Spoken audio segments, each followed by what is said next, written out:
video goes out to Mikey at Brewling Brew Pub and Todd. You said I was a bit like Todd, and I was like, I don't know about that, but here I am, camped out in the yard. Doing a quick fruit check, quietly. I had a very fun interaction with a neighbor who has worked for Michelin restaurants. We were tasting pawpaws and messing around with them, and there's a certain foaming reaction that seems like some sort of like phytochemical thing going on. Alright, so this is my front tree. These I think might be Taylor. They're getting soft, but it's been so cool, and like we got a lot of rain. Everything's ripening pretty slowly, but like other areas of the country have had a really bad year. But I've got the yard on fleek right now, and I mean, it's, you really got to come see. And this is for the people that really can't come see, because seriously, everybody who has pawpaws right now is busy as hell, and they don't want to come visit. So I get it. I totally get it. I don't want to leave my yard at all. I shoot a possum out of the tree with a broom the other night, I shit you not. I think these are some sort of Peterson variety, and honestly, Neil, if you get a look at them, I know they look rough because of the squirrel chomps, but I'm letting them be because there's just not enough yet. But I mean, they look pretty good. Some of these are pretty pristine. They're getting soft. But what's neat about these ones is they're kind of like, they almost are flattish. Like, you see that? Like, they're kind of flat, but wide. I can hear the friggin' raccoons, which is why I'm up all late. But also I was drinking with the neighbors. So back to that phytochemical reaction I was supposing on.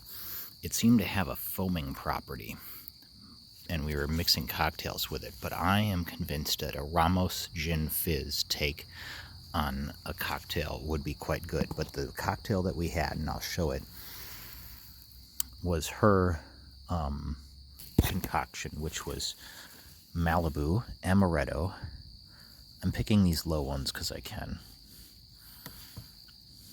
They're soft. Maybe it could be softer. That one's still hard. And just a little guy. This is PC6. This is a sucker that popped up. I'm running on not a lot of sleep, guys. It's been a wacky season. There's a few on this one. This is the first year it's ever fruited, though. I don't know what it is, if it's a sucker, if it's a seedling. It's almost exfoliated itself. I've just kind of let it do its thing. So I've got the hook light in the tree. We opened the season in a previous video with Sue shaking this tree, which is Taylor, I do believe, which I think might be the same as the front tree, but that one's not ripening yet. So, but here we still have a cluster hanging. There's some okay sized fruits, but they're small. But there's a good, well, it might be the biggest one that it's produced, and it's still going, so we'll see. Well, there's maybe another one around on it. Let's see if we can find it. Well, here's one. Nothing much, but it's okay. You know, I was looking at these with the black light the other night. Maybe I'll show you a video from, well, that's hanging from the other tree. I think there's another nub around here somewhere. I don't know. I think it's got another somewhere. We'll see. It's probably, I gotta watch my step on the ground here. Okay, so I've got this set up so people can kind of view it.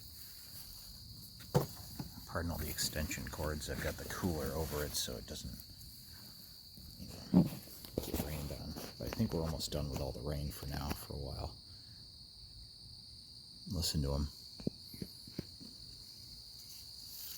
They're telling them, hey guys, come over here. Check this out. He's got it all set up. You hear him? Fuckers. So this is a seedling tree of mine. VP3. This tree has put out a fair amount of fruit this year. And like, look at some of these clusters. Put my hand up so you can kind of, I mean, they're softening. It's been an interesting evening. So the guest we had over, my neighbor, she noticed like that interesting foaming property of the pawpaw when it was like mixed in with like tonic water. There was almost like a blooming. Same with beer, so I'm not sure what's quite going on. And she said she's going to read up, and that's honestly not something I've ever really considered, is like the food properties of pawpaws, but I want to coach her in the cook-off next year. So moving along, we've got PC2. He's got a bunch of bundles. He's just been really slow and reluctant. Got fucking earwigs everywhere chewing on shit. Get the fuck out of here, pal. I wonder if they've been causing like little holes and stuff. Yeah, get the fuck out. They just like to hang out in any crevice where there's like moisture. Ooh, that feels nice and soft. I'm taking it. Alright, I'm going to start getting these confused. I've got my lanyard marker. I found it. It was on the back of the bathroom door. Oh, where'd it go? I thought I had it on. Son of a bitch.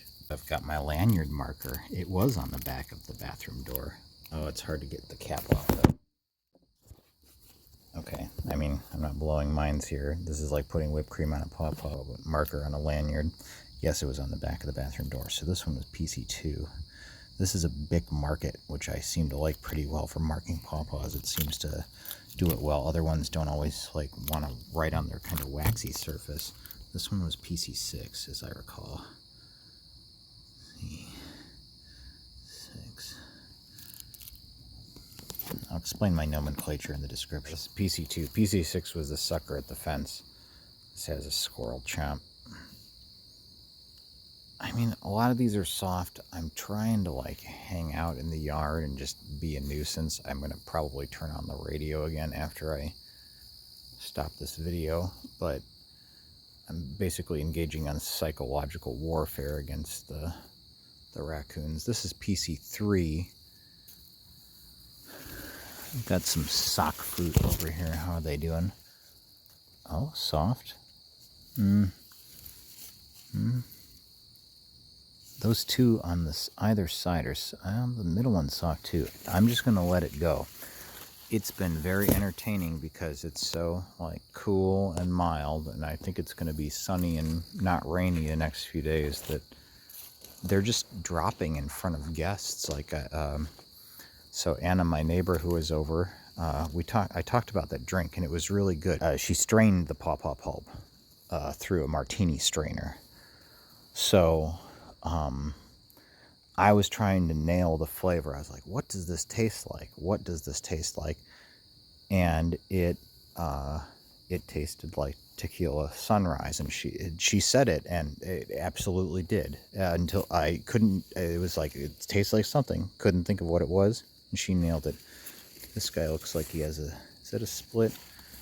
Maybe slight damage. It looks like it's not sliced, though. I'm just going to leave it.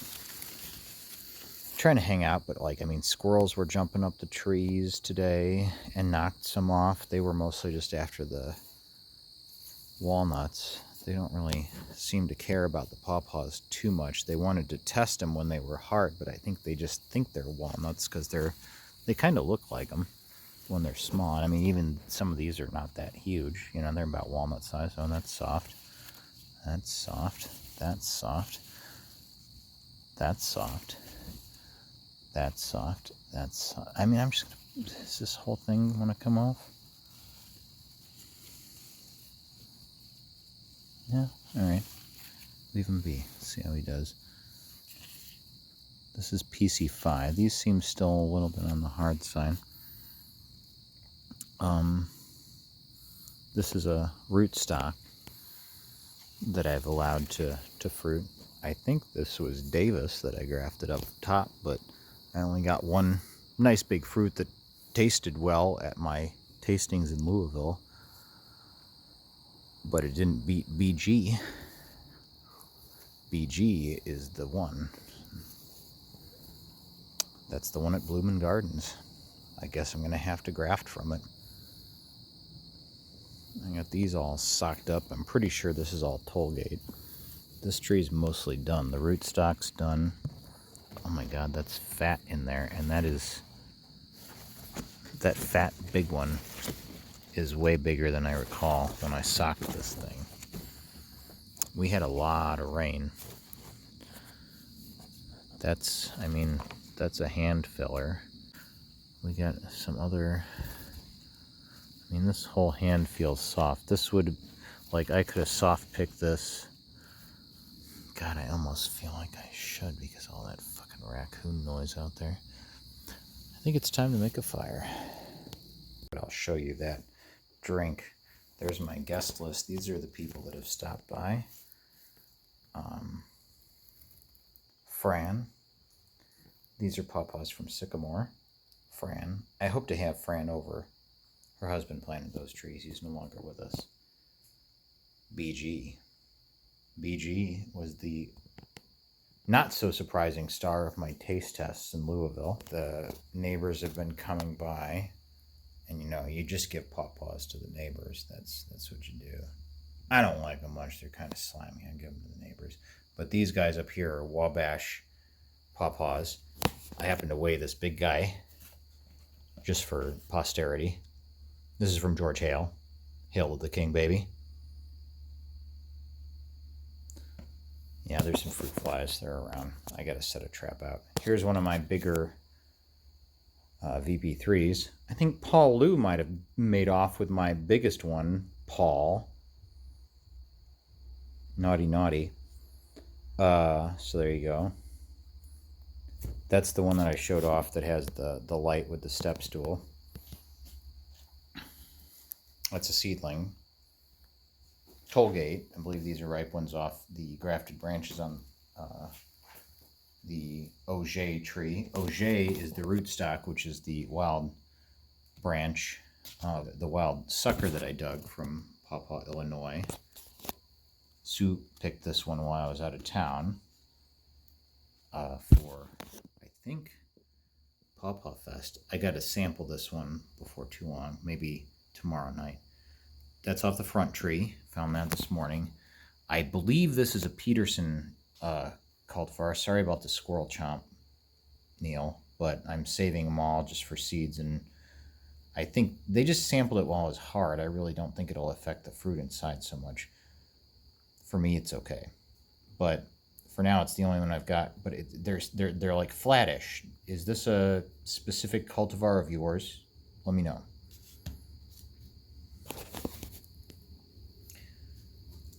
Tollgate.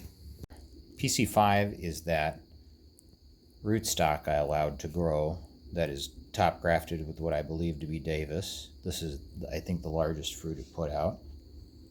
PC4 has small fruits, but a fair amount of them. Again, squirrel chomped here, but it's pretty sizable. But here's a nice cluster of 4 that sets a lot of clusters. And it seems to hold pretty nicely. I picked that several days ago. They get a nice kind of...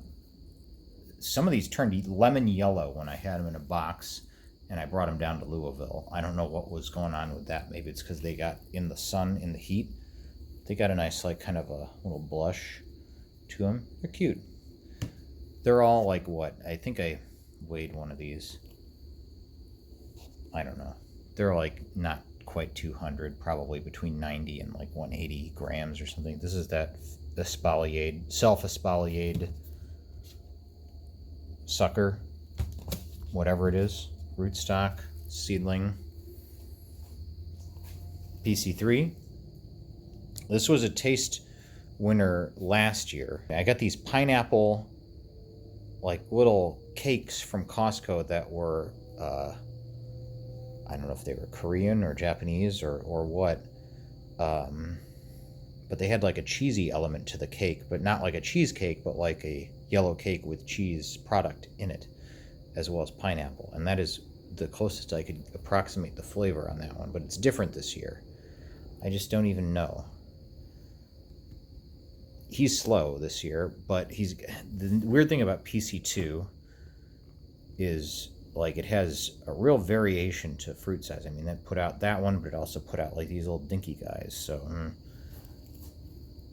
here's Taylor. It's a grafted tree. They're all pretty smallish, but they all kind of came on at once. Like Sue said, if you want to make a pie, this is a good one because they'll probably all ripen up all around the same time.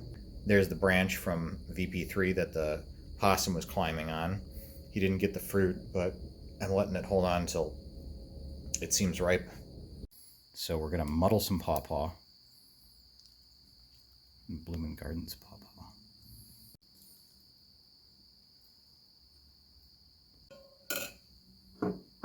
Just do a little bit of amaretto. So just those two. Yeah. If I had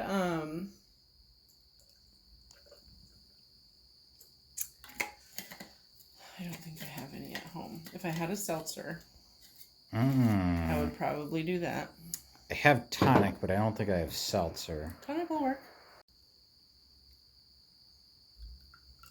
Okay.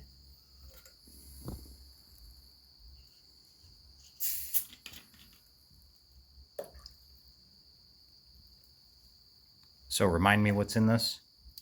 Amaretto, Malibu, and we're topping it with some tonic. This is bizarre. And pawpaw. Yeah, muddled pawpaw in there. Look at that. That foam is interesting. That is interesting. It's actually like blooming. Yeah. I've never seen that happen.